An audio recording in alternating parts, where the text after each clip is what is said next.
Dan RadioStyle. Hope everybody out there's having themselves a great day. I was meditating the other day and I came up with a very interesting point within myself, and I'm like, ooh, this actually will make some very good advice for us that are trying to manifest relationships, maybe for those of us that are already in a relationship and trying to manifest some changes or some alterations of how that's working in our lives. And it really can make the biggest difference when it comes to manifesting. Now, in manifesting circles, when it comes to relationships, there's this adage or understanding that what I put out, what I think about, is what happens. And that's very true. But one thing that gets a little confusing, difficult, troubling, whatever, is when we're trying to alter other people. And a lot of people in manifesting, one, do this, and two, very much believe this is how you're supposed to manifest. I'm not disagreeing with either of those points, but I am saying, and Goddard, I think, says it beautifully, if you try to manifest something within another individual, and it's something they're not willing to do, they're not able to do, they're not capable of doing, they're not competent to do, it's just outside of their ability, that request gets sent back to you. So one of the biggest mistakes a lot of us make is we try to push onto others what we want in return. Now, the thing that hit me was true courage is being who you are in spite of what others think. And you might be saying, how does that help in a relationship? I'll try to get to that. A couple different ways that relationships, I think, have this play in. I'm going to start with the real basic one, and I'm just going to use kind of an example that's a little general, but in social media, we'll just call it Instagram right now. You maybe find somebody that you're interested in. Maybe they're attractive. Maybe they've done some posts that you're very fond of, that you like what they talk about. You like the things they're interested in. And again, you think they're attractive. So what kind of happens in these cases is, frankly, you really honestly have to admit, you don't know that person at all. But our mind starts having some fun with it. And we start looking at that person and we start making assumptions about them. Oh, they probably like long walks on the beach. Oh, I bet they like animals. Oh, I bet they're really mature. Oh, I bet they're super romantic. Or, oh, I bet they really kind of understand how my emotions work. So we start to create these thoughts in our head about who they are. One of the problems that happens is eventually we manifest meeting them, we manifest spending time with them in real life, and then all of a sudden, they're not what we thought they were. Now, we've put out all of our mojo to make them who we are, right? We were using all of our manifesting muscles, and we were trying to manifest them into a particular way based off of how we viewed them. And then when we finally meet them, come to find they're not quite like that. Now, a couple things come into play. One, maybe they're not capable, competent, able to be this individual you claimed that they should be. And again, they're their own person. There's a lot of people that seem to feel that when you manifest, people outside of yourself are your canvas to paint, that everyone is you pushed out. So therefore, I should be able to make them do whatever I want. I, again, have countered numerous times that people have their own souls. All of us do. We're here co-creating together. You are not me, and I am not you. We're co-creating together. Now, what you see in me or what you think I'm all about is you pushed out. That's your projection onto me. Now, I may be some of those things. You may recognize things about me that are also within you, and so you will see some similarities. But you may also have some things inside of you that I don't have inside of me, but the certain things I say or the way I use my hands makes you think that I am exactly like you, but I might not be. And this is what us pushed out, in my mind, really means. We project onto others what we are inside ourselves. So in the case of the Instagram thing, or a lot of people, and I hear a lot of people that kind of find others this way, and I think it's kind of the new thing, right? The not new anymore, but the way things are done nowadays.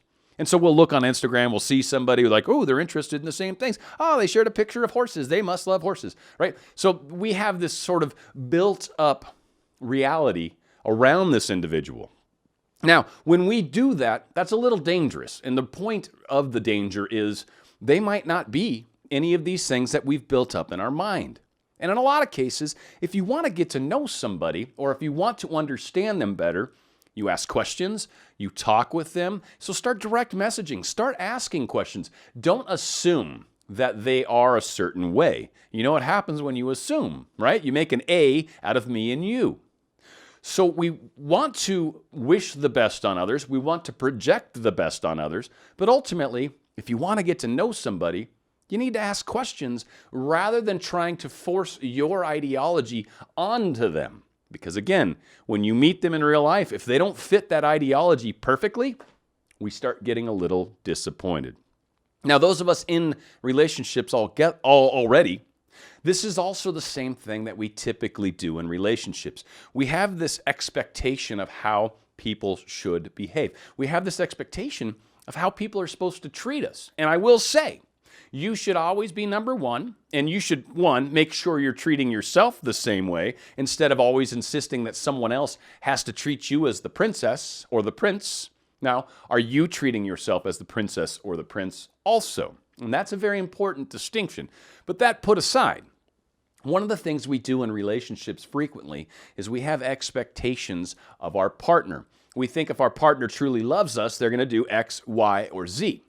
And whenever we fail to see that, we instantly put up a defense, we instantly get angry, we instantly push our frustrations onto them, and a lot of times ends up in fights, ends up in arguments, ends up in these patterns where I haven't talked to him in 3 days, and then they text us back, and we get back together, everything's groovy, and then we have another incident.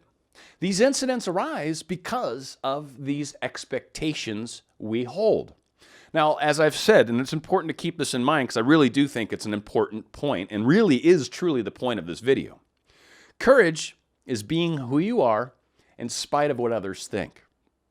In relationships, and this happens a lot with men, in a woman relationship, right? The woman expects the man to be more romantic, expects the man to be more sensitive, expects the man to kind of drop their plans and make special plans with them, and it's all kind of really about the relationship and all of that. Now, this man may have a full-time job. This man may be trying to do all sorts of other things. And this, again, this isn't meant to be sexist, and this could also work for same-sex relationships as well. There typically tends to be sort of these roles that play out.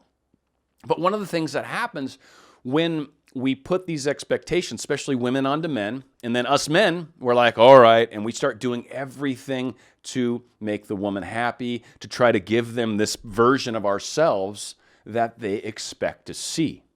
And when we do that, oftentimes, and I've done this at least twice in my life, but probably more than that, but when we do this, we lose ourselves. As a man, I lose who I am.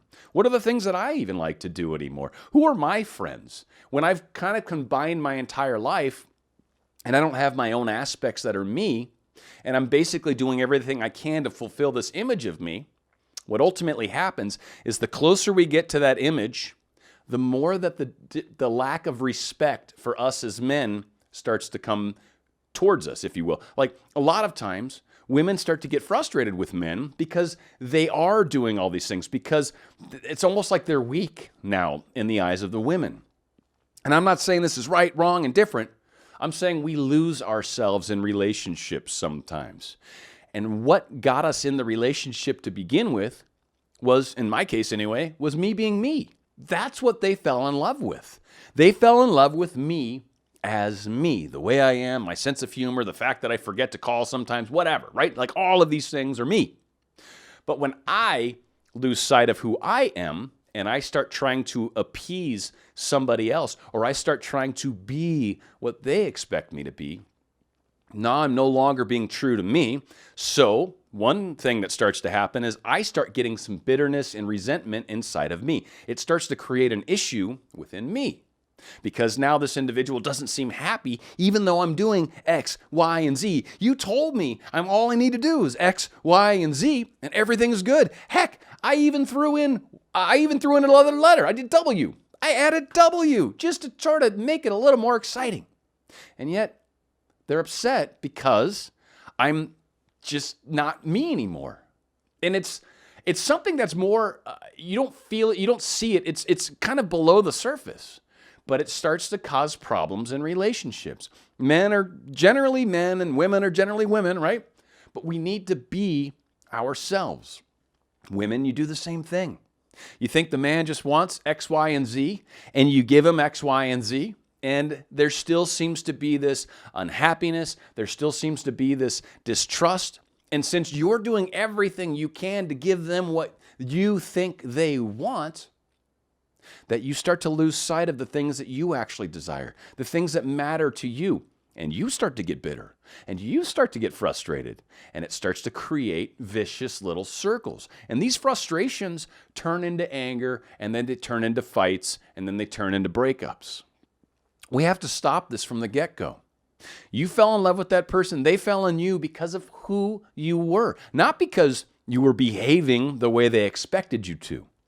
You were being you. And it's very important in relationships that we hold on to who we are individually.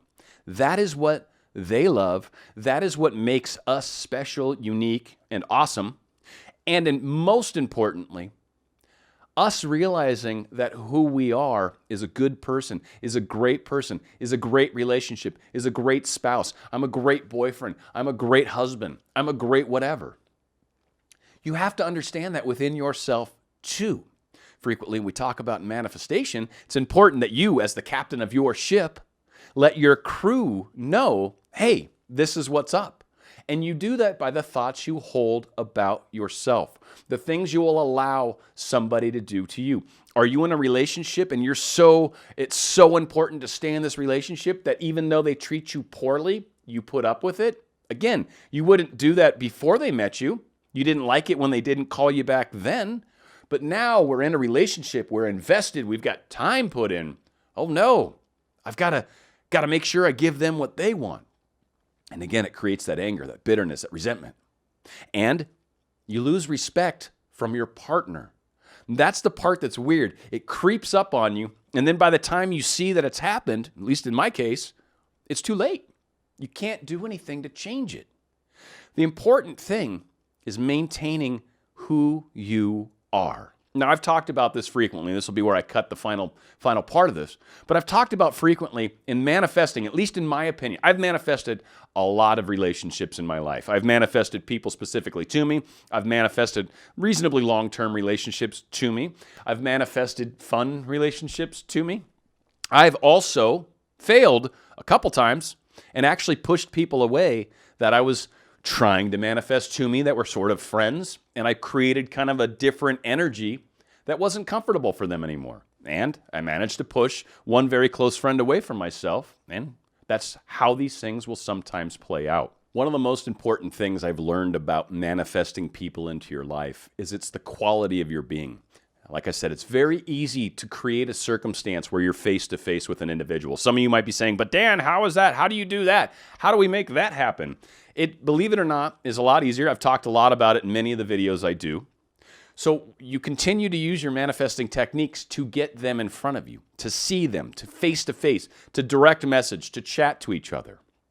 Once that part of the manifestation occurs, now it has more to do with who you are as a person. How do you feel as an energy? Now, this is the part that a lot of people hate, and this is why there is self-work that is very important in this manifestation process. You can't just manifest somebody in front of you and then keep telling yourself over and over, I'm the perfect fit for them, I'm the perfect fit for them, I'm the perfect fit for them. And then you sit in front of them and they're like, yeah, hi, nice to talk to you. And you're like, I have nothing to say. I don't even know anything about you. I don't know what we can talk about. Okay, well, that didn't go well, did it? One of the most important things is to make sure the quality of who you are shines through. If you want to have a relationship with someone, you need to be the awesome person that you are. You need to be that awesome person that they're looking for. And you need to know some things about them. Learn some information about them so you have things to talk about, so you have dialogues that build, so you are an interesting individual. These are the reasons people fall in love with each other. Not just because you're sitting in front of them and maybe you're pretty, but in all honesty, there's lots of attractive people in the world, isn't there? You might not be the only one.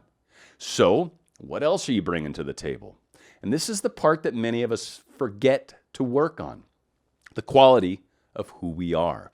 When you have a higher quality of who you are, You're an energy that radiates. You're one of those people that can walk into a room and literally light the room up. You're one of those energies that when you walk into a room, people will turn. They didn't even know you just walked in the room, but you somehow walked into the room. Some people that are sensitive will feel it and will turn to look at who just entered the room.